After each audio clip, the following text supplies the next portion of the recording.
Hola, ¿cómo están? Soy la doctora María Fernanda Corpa, soy médica ginecobstetra del CASMU. La charla de hoy es para hablar un poco de lo que es el diagnóstico prenatal.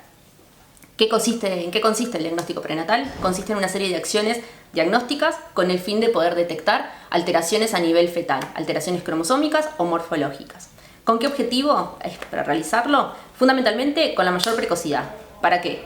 Para poder preparar a la pareja, a ustedes como pareja, para poder tener un recién nacido, para recibir un recién nacido que va a tener patologías, ¿tá? O poder plantear intervenciones terapéuticas a futuro, ¿sí? Prenatales, y tomar también eventualmente una conducta activa en el cual consiste en la interrupción del embarazo.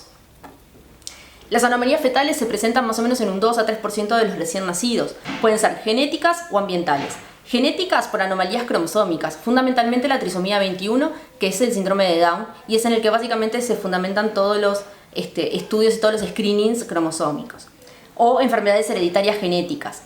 En cuanto a los ambientales, causadas por agentes químicos, físicos o biológicos, o fundamentalmente también patologías maternas, y después enfermedades multifactoriales donde se desconoce la causa de estas malformaciones. En cuanto a qué técnicas tenemos para poder hacer estos diagnósticos, tenemos técnicas que son no invasivas, las cuales consisten en la ecografía obstétrica, en los marcadores bioquímicos, en el ADN fetal, en sangre materna, y técnicas invasivas, que son la amniocentesis y la biopsia de vellosidades coriales. Si vamos a hablar un paso previo del diagnóstico, que es el screening de defectos cromosómicos, ¿con qué objetivo se hace? Poder identificar estas alteraciones fetales en estos embarazos de alto riesgo mediante métodos que no sean invasivos, ¿sí? Todas las mujeres tienen en realidad riesgo de presentar un feto con anomalías fetales, pero cada una también tiene su propio riesgo. ¿Y cómo se calcula este riesgo para cada paciente? En realidad cada paciente tiene un riesgo a priori que fundamentalmente depende de la edad materna, y luego un riesgo individual de cada paciente.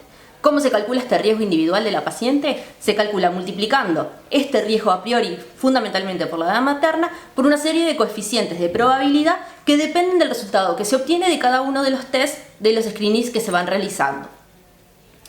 Si hablamos primero de la edad materna, sabemos que es el primer elemento a considerar y que presenta un riesgo y que este riesgo va aumentando a partir de los 35 años. Fundamentalmente para el riesgo de trisomías 21, 18 y 13, sabiendo que la 21 es el síndrome de Down. Este riesgo va aumentando tanto con la edad materna, como ya dijimos, y si bien también hay que tener presente de que hay un mayor riesgo para las mayores de 35 años, fundamentalmente las trisomías 21, los síndromes de Down, se dan en pacientes de menor edad, de 35, ¿por qué? Porque son las que mayormente se embarazan. Si vamos a hablar ahora un poco de lo que son los marcadores ecográficos, fundamentalmente tenemos la translucencia nucal, ¿sí? Sumado a eso se agregaron otros marcadores, ¿sí? Que son la frecuencia cardíaca fetal, que son el hueso nasal, el ángulo facial, el ductus venoso y el flujo tricuspidio. Empezamos por la translucencia nucal. La translucencia nucal es la representación ecográfica de una colección de líquido que se genera debajo de la piel a nivel de la nuca del feto. Esa translucencia nucal se va midiendo y va variando según la longitud cefalocaudal, la longitud que tiene el embrión, ¿sí? Sabiendo que es patológico cuando esa translucencia nucal supera al percentil 95 para esa longitud del embrión. Esto se correlaciona con mayor riesgo de presentar o malformaciones cardíacas, o síndromes genéticos, o muerte fetal, o anomalías cromosómicas como es la trisomía 21. Y es el mejor marcador para cromosomopatías. El riesgo de defectos cromosómicos va aumentando con ese aumento de la translucencia nucal. Pero no toda translucencia nucal aumentada es anormal, representa un feto que tiene alguna patología. Hay un falso positivo de 1 a 2%, ¿sí? Y también saber que cuando una translucencia nucal es menor al percentil 95, el riesgo igual de presentar cromosomopatías o malformaciones va entre un 0,2 a un 1,6%.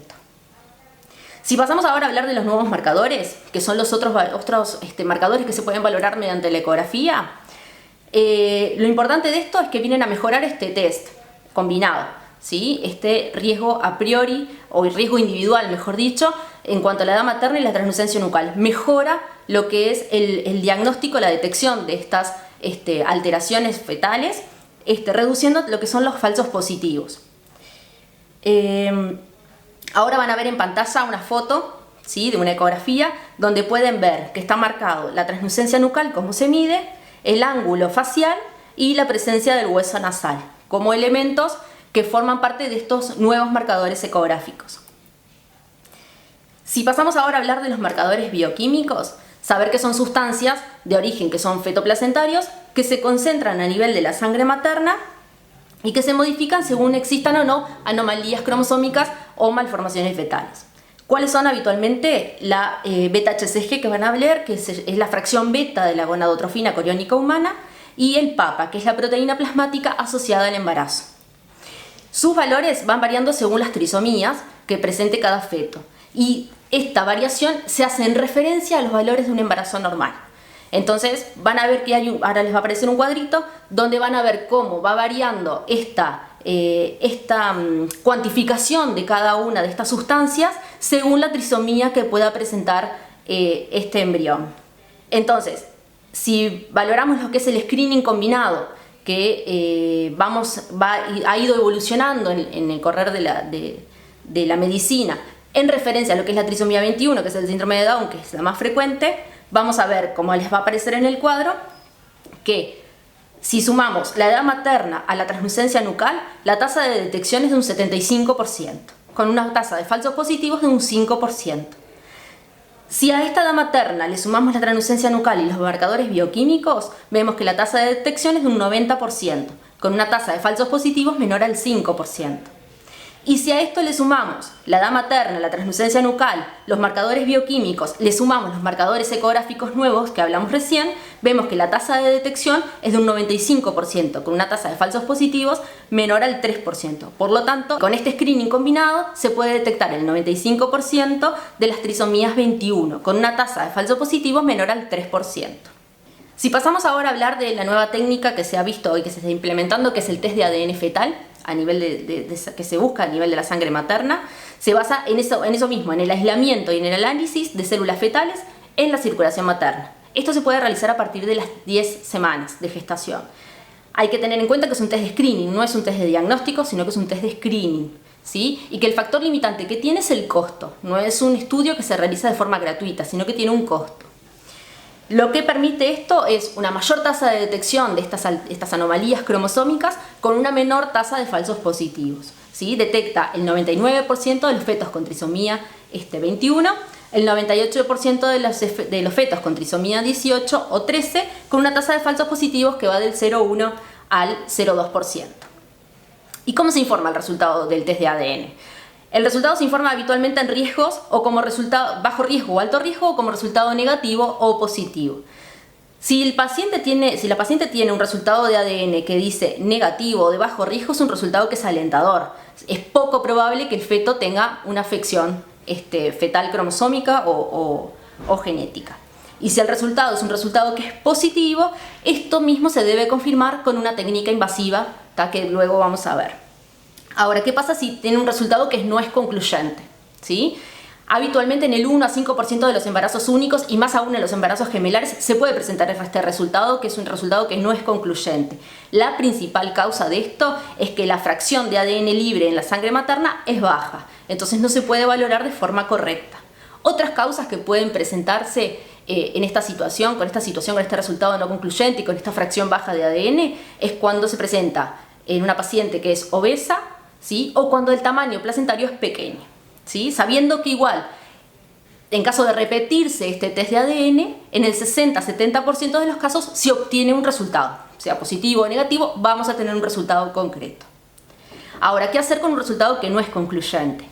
Como dijimos, va a depender un poco también de los hallazgos ecográficos y del riesgo previo individual de cada paciente, ¿sí? El hacerse el ADN fetal no contraindica o no imposibilita la realización de la translucencia nucal y de los marcadores bioquímicos, sino que son estudios que son complementarios.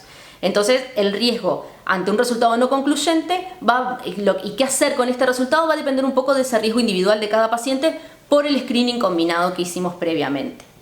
Entonces, si no hay evidencias ecográficas o bioquímicas para hablar de un riesgo alto, o sea que es un riesgo bajo de malformaciones, se repite el test de ADN. ¿sí? Si este fallara, porque puede dar de nuevo otro resultado no concluyente, es poco probable que igual el feto presente una trisomía. Ahora, si existiera un riesgo previo de la paciente que fuera alto, frente a un resultado no concluyente, la primera opción que podemos hacer es volver a repetir este test de ADN. Ahora, si este test de ADN fallara, ¿qué hacemos? Hacemos técnicas invasivas. La otra opción es directamente realizar una técnica invasiva, ¿sí? Ahora, si el test de ADN nos dice que es un alto riesgo, como hablamos previamente, hay que hacer técnicas invasivas. Ahora, ¿a quién se debe de realizar el test de ADN? Si bien todas las mujeres embarazadas pueden realizárselo, ¿sí? Y complementarlo, como dijimos, como les dije ya, con la ecografía de las 11 a las 14 semanas, la translucencia nucal y los marcadores bioquímicos, eventualmente se debe ofrecer ese subgrupo de pacientes de población que luego del cribado habitual, del screening combinado habitual, presenta un riesgo intermedio para trisomías, ¿sí? ¿Para qué? Para poder mejorar esta tasa de detección, para utilizar menos las técnicas invasivas, ¿tá? Y sobre todo porque el test de ADN tiene un costo que no es menor y que también hay que valorarlo. Ahora van a ver en la diapositiva que les va a aparecer cómo se hace un poco esta selección basada según el cribado combinado, según el screening combinado. Entonces, según este screening combinado, donde dijimos que era la edad materna, la translucencia nucal, los otros marcadores ecográficos y los marcadores bioquímicos, tenemos una paciente que tiene un riesgo alto de presentar trisomías, un riesgo intermedio de presentar trisomías y un riesgo bajo de presentar trisomías. Si esta paciente tuviera un riesgo bajo de presentar trisomías, lo que se hace es un control habitual donde se hace la ecografía obstétrica morfoestructural a las 20-24 semanas, y si tuviera un riesgo alto en este test combinado, se pasa directamente a las técnicas invasivas. Y esto es lo que hablábamos previamente. Cuando esas pacientes tienen ese riesgo intermedio, a esas pacientes es a las que se les debe ofrecer este test de ADN, ¿sí? Fetal, con las alternativas de los resultados: positivo, negativo y el no concluyente. Sabiendo que el no concluyente ya lo hablamos, el positivo realizar técnicas invasivas y en el negativo estar tranquilos y hacer una ecografía y seguir con el control habitual y hacer una ecografía obstétrica a las 20-24 semanas morfoestructural. Entonces, como ven ahora en esta otra diapositiva, en cuanto al valorar las tasas de detecciones y los falsos positivos en la combinación de los diferentes screenings combinados y el ADN fetal.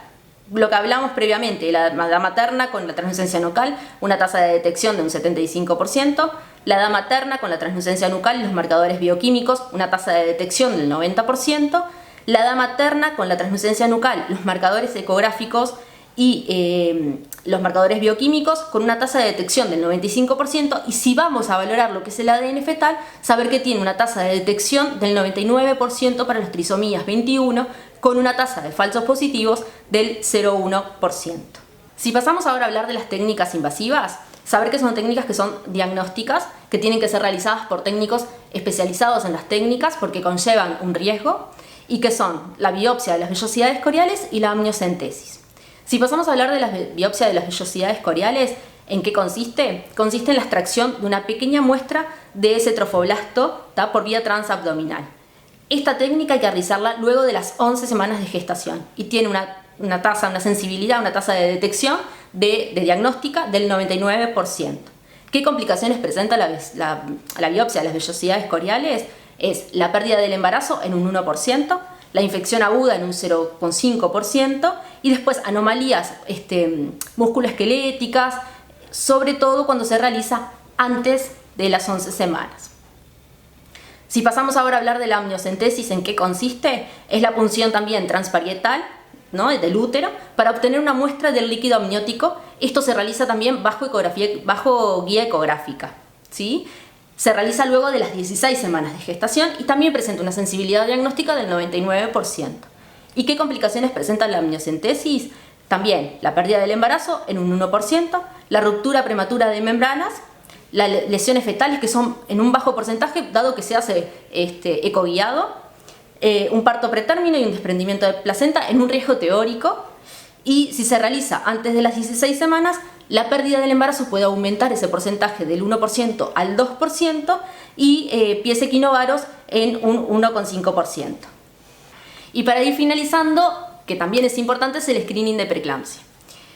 ¿Por qué hacemos el screening de preeclampsia? ¿Qué es la preeclampsia? La preeclampsia es el aumento de la presión durante el embarazo, que habitualmente se produce después de las 20 semanas. Toda presión alta antes de las 20 semanas, salvo algunas situaciones en particular, se considera que es una hipertensión crónica, ¿sí? Sin diagnóstico previamente o con diagnóstico.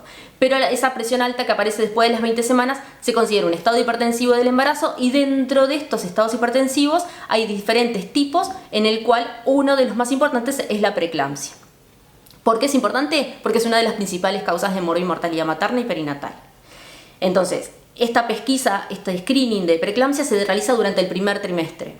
¿En qué consiste? ¿Y cada paciente tiene su riesgo? Sí, cada paciente tiene su riesgo específico. ¿En qué consiste esto? En predecir este riesgo y ir haciéndolo mediante la historia clínica de la madre, una historia clínica detallada en cuanto a antecedentes personales, antecedentes familiares y antecedentes obstétricos, a la toma de la presión arterial en la madre en el momento de la consulta, a la búsqueda de los índices de resistencia y pulsatilidad de las arterias uterinas, que se realiza junto con en la misma ecografía de la translucencia nucal, ¿sí? Y a niveles séricos de otras proteínas, de otras sustancias que circulan en la sangre materna producidas por la placenta, que determinan un riesgo aumentado para esta preeclampsia.